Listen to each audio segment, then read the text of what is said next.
സ്ഥലത്തിനെ കുറിച്ച് എന്താണ് പറയാനുള്ളത്? സ്ഥലത്തിന് അടിപൊളി സ്ഥലം, ഒരു രക്ഷയില്ല, സെറ്റാണ്.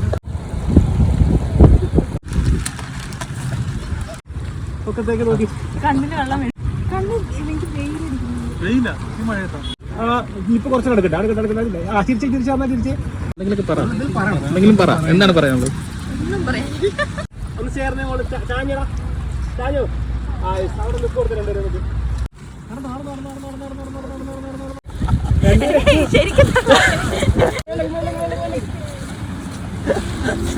നടന്നു ഫേസ് ഒന്നും പിടിച്ചോ, ഫേസ് ഒന്നും പിടിച്ചോ.